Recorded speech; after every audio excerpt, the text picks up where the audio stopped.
Hello साथियों, आज मैं फिर आप सभी का स्वागत करता हूं मित्रवत क्लासेस में। आज हम लोग energy stored in the capacitor का डेरिवेशन करेंगे, क्योंकि इससे क्वेश्चन जो है बार बार पूछा जाता है आपका जेई के एग्ज़ाम में। तो हम लोग क्या करते हैं, उससे पहले लास्ट क्लास में हम लोग सीखे थे कि एप्सिलॉन ज़ीरो जो है या एप्सिलॉन आर, वो इलेक्ट्रिक फोर्स जो दो चार्ज के बीच में लगता है वो कैसे कंट्रोल करता है, उसका रिलेशन देखे थे। अब जब आपको पता है कि कैसे कंट्रोल करता है, तो अब हम यहाँ पे डायरेक्टली क्या है कि सीधा इसका डिफिनेशन पे आता है। डिफिनेशन कुछ है, मैं आप लोगों के लिए किताबी डिफिनेशन है, उसको मैं आप लोग को पहले सुना देता हूँ। इसके बाद फिर उसके बारे में हम आपको डिटेल बताएंगे कि ये क्या है। देखिए, डिफिनेशन जो बुक में आपका दिया हुआ है वो कुछ ऐसा लिखा हुआ है, एप्सिलॉन जीरो और एप्सिलॉन आर, और तीनों के बीच में हम रिलेशन भी पढ़ेंगे। ठीक है, तो देखिए ये बोलता है कि एप्सिलॉन जीरो, एप्सिलॉन नॉट या एप्सिलॉन जीरो जिसको आप बोलते हैं, epsilon zero is a measure of how dense an electric field is permitted to perform in response of electric charges and relate to the units of. देखिए ये किताबी language है, ठीक है, मैं आपको बता देता हूँ। परमिटिविटी का मतलब होता है किसी को परमिट देना, किसी को जगह देना कि ठीक है आप आइए, आपको मैं परमिशन देता हूँ। तो परमिटिविटी इसको बोलते हैं। पहले तीनों का मैं नाम लिख देता हूँ, ठीक है, फिर इसके डिफिनेशन पे डिटेल में आता हूँ कि ये तीनों जो है वो काम क्या करता है। जो हमारा मेन जो हम इलेक्ट्रोस्टैट पढ़ेंगे उसमें इसका काम क्या है। तो देखिए, आप तीनों के बारे में पहले मैं बता देता हूँ, नेमिंग पहले कर देता हूँ, फिर इसके बारे में बताता हूँ। नेमिंग है आपका जो E0 है, इसको हम लोग बोलते हैं absolute permittivity, absolute permittivity of any material. ठीक है, E0 होता है permittivity of free space, means vacuum, वहां पे कुछ मटेरियल नहीं, वैक्यूम। ठीक है, ये अब्सोल्यूट परमिटिविटी होता है मटेरियल का, absolute permittivity of the material. और ये होता है आपका परमिटिविटी ऑफ द वैक्यूम, जिसमें कोई मटेरियल नहीं, जहाँ कुछ नहीं, हवा पानी मटेरियल कुछ भी नहीं है, उसी को वैक्यूम बोलते हैं हम लोग। तो ये वैक्यूम। और ये होता है दोनों का रिलेटिव, ये दोनों का रिलेटिव, ये जो मेजरमेंट है ये बताता है कि किसी भी मटेरियल का अगर हम परमिटिविटी निकालने जाएं तो वो वैक्यूम के तुलना में क्या है, और वैक्यूम के तुलना में कितना ज़्यादा या कितना कम है। किसी भी मटेरियल का हम रिलेटिव निकालने जा रहे हैं तो रिलेटिव किसके सापेक्ष में निकालेंगे, वैक्यूम के सापेक्ष में। ठीक है, रिलेटिव हमेशा किसी को रेफरेंस लेना पड़ेगा ना।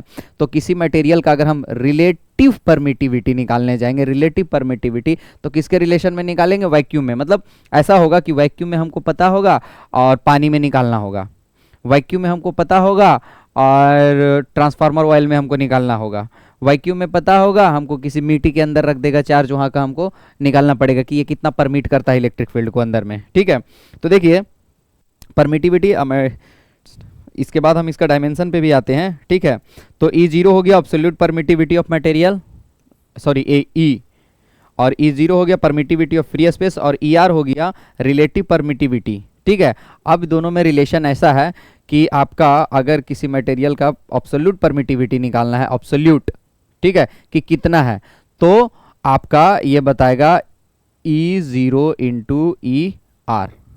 ठीक है, तो यहाँ से ER आप कर सकते हैं। देखिए ER क्या होगा आपका, E अपॉन E0। देखिए यहाँ से रिलेशन है, तीनों का नाम आपको पता हो गया। अब इसका हम फिजिकल मीनिंग पे आते हैं। जब तीनों का नाम पता हो गया तो देखिए इसका अगर कुछ यूनिट होगा एप्सिलॉन का, और इसका भी कुछ डायमेंशन होगा, इसका भी अपना एक डायमेंशन होगा, इसका भी अपना एक डायमेंशन होगा, तो दोनों का सेम डायमेंशन होगा तो डिवाइड करेंगे तो डायमेंशन लेस हो जाएगा। इसका मतलब है कि रिलेटिव जो है आपका परमिटिविटी, इसका कोई डायमेंशन नहीं होगा, ये डायमेंशन लेस होगा।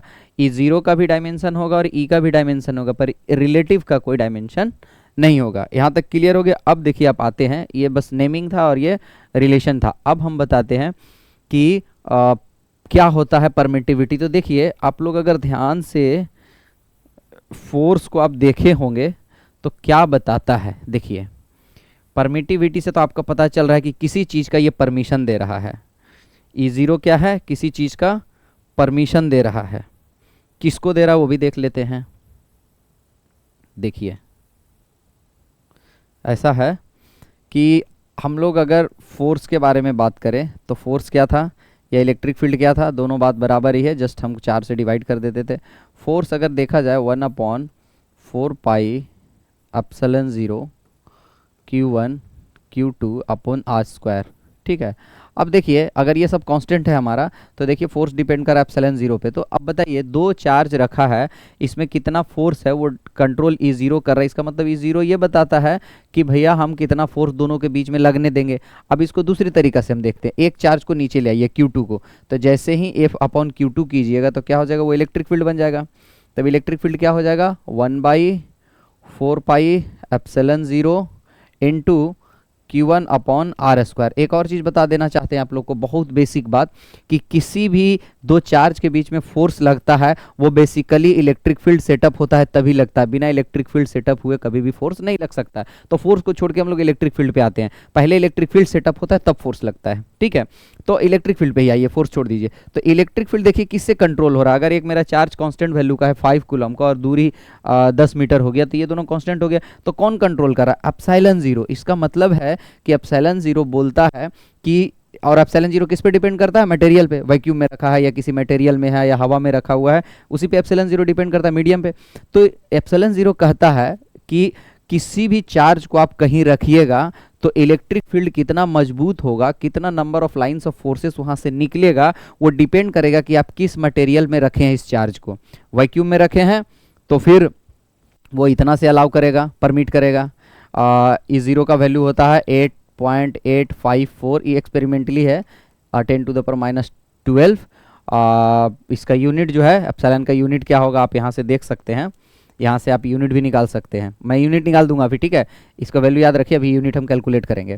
तो इसका जो मैग्नीट्यूड है वो 8.854 इंटू 10⁻12 हो गया। तो इतना वैल्यू जो है एक्सपेरिमेंटली है आपका वैक्यूम का निकाला गया है। ठीक है, तो वैक्यूम का आपका इतना है, इतना से परमिट करता है कि हाँ आप इलेक्ट्रिक फील्ड सेटअप हो जाइए। कुछ ऐसे भी मटेरियल होंगे जो इलेक्ट्रिक फील्ड को सेटअप ही ना होने देंगे कि नहीं हम तो इलेक्ट्रिक फील्ड आपको सेटअप होने ही नहीं देंगे। ठीक है, तो उसका कुछ और होगा।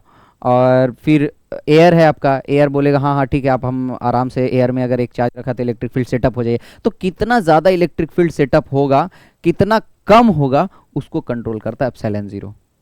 ठीक है, और एप्सिलॉन 0 किस पे डिपेंड करता है, मटेरियल पे, कौन सा मटेरियल को आप कहाँ से ला रहे हैं।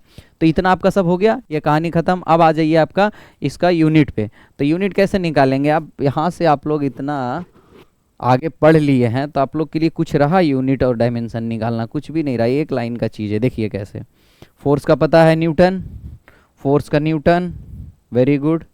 1/4 पाई ये कांस्टेंट है, कांस्टेंट का यूनिट 1 होता है, बताया गया है, मतलब डायमेंशन लेस, ना लेंथ मास कुछ नहीं होगा। एप्सिलॉन 0 नीचे रहने दीजिए, इसका निकालना है। ठीक है, Q1 का होता है कूलम, दूसरा भी चार्ज का कूलम, और डिस्टेंस का मीटर, और स्क्वायर है तो स्क्वायर लगा दीजिए, हो गया।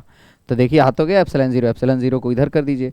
तो एप्सिलॉन 0 का हम डायरेक्टली निकाल लिए क्या, यूनिट क्या हो गया, C square, coulomb square, metre square, और इधर न्यूटन आ गया। यही आंसर है, नहीं समझ में आया। ठीक है, coulomb square metre divided by metre square into newton. अब इसको दूसरे तरीके से भी निकाल सकते हैं, दूसरा फॉर्मूला आएगा तो दूसरा, एप्सिलॉन 0 में कहीं दूसरा फॉर्मूला आएगा तो वहाँ दूसरा फॉर्मूला से वहीं से निकल जाएगा। जब इस फॉर्मूला में तो इस फॉर्मूला से इलेक्ट्रिक फील्ड से निकालिएगा तो इलेक्ट्रिक फील्ड से निकल जाएगा, इलेक्ट्रिक फील्ड से भी देखिए एक लाइन में निकल जाएगा। यहाँ इलेक्ट्रिक फील्ड था ना, तो इलेक्ट्रिक फील्ड आपको पता है, वहाँ से भी निकल जाएगा। तो मतलब अभी देखिए ना, जैसे जहाँ जहाँ फॉर्मूला में सेट होगा एप्सिलॉन 0, एप्सिलॉन 0 को एक साइड कीजिएगा, बाकी को एक साइड, वहाँ से आप यूनिट निकाल लीजिएगा। ठीक है, तो ये आपका कहानी था एप्सिलॉन 0 का। ये आपका बताता है फ्री स्पेस का, वैक्यूम में अगर कोई चार्ज रहेगा तो इतना से अलाउ करेगा इलेक्ट्रिक फील्ड को सेटअप होने के लिए, और कोई हवा में रखा जाएगा तब पता है ER निकालेंगे। एब्सोल्यूट E जो होता है आपका E0 इंटू ER होता है। ठीक है, तो रिलेटिव एब्सोल्यूट और रिलेटिव एब्सोल्यूट, रिलेटिव एब्सोल्यूट और ये फ्री स्पेस, तीनों हम लोग को पता हो गया। ये होगा एब्सोल्यूट और ये हो गया रिलेटिव, और ये क्या हो गया, फ्री स्पेस, वैक्यूम। तीनों पता है, तीनों में रिश्ता याद रखिएगा, क्वेश्चन इससे आता है। ठीक है, तो अब यहाँ तक अगर हमारा हो गया है, F equals to Q E हम लोग पढ़ते हैं। मीन्स ये सब जो है ना, अब जहाँ जहाँ एप्सिलॉन जीरो आएगा ना, वो जिस रिश्ता में भी आपको कहा जाए उस रिश्ता के एप्सिलॉन जीरो को एक साइड बाकी को एक साइड कर दीजिएगा, तो इसका यूनिट डायमेंशन सब निकल जाएगा। तो ये था इसके बारे में। आज हम लोग जो है सीखेंगे आपका जो कैपेसिटर है उसमें एनर्जी स्टोर जो है वो कैसे निकालते हैं। ठीक है, तो इस वीडियो का यही अंत करते हैं। इसके बाद हम दूसरा वीडियो में आते हैं कि आपका एनर्जी स्टोर जो कैपेसिटर में है वो कितना आता है उसका वैल्यू। ठीक है, तो आते हैं अगले वीडियो में हम। Bye bye, thank you.